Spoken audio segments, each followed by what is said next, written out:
বিসমিল্লাহির রহমানির রহিম। আজ সকাল ভোর ৬টায় শুরু হয়েছিল কলম্বিয়া বনাম উরুগুয়ে ম্যাচটি। সেই ম্যাচটি অনেক ভালো ম্যাচ হয়েছিল।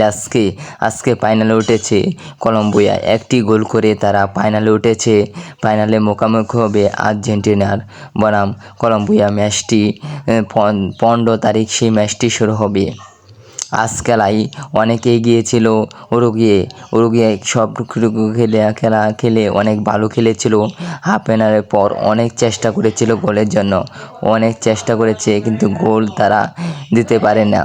একটি গোল খেয়ে তাদের অনেক হাল ছাড়া হয়েছে এবং তাদের ম্যাচটি একটি গুরুত্বপূর্ণ বড় একটি ম্যাচ ছিল তাদের বিশ্বকাপে ওঠার জন্য। এশিয়া বিশ্বকাপে সেই ম্যাচটি তারা উঠতে পারলো না এবং শেষ পর্যায়ে তারা হার নিল।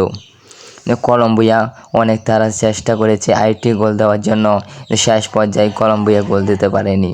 উরুগুয়ে তাদের গোলটুকু সব গোলমুখে এসে তাদের গোল দেওয়ার জন্য চেষ্টা চালিয়েছিল শেষ পর্যায়ে, কিন্তু শেষ পর্যায়ে তারা গোল খেতে চলছিল কিন্তু গোল খেলো না।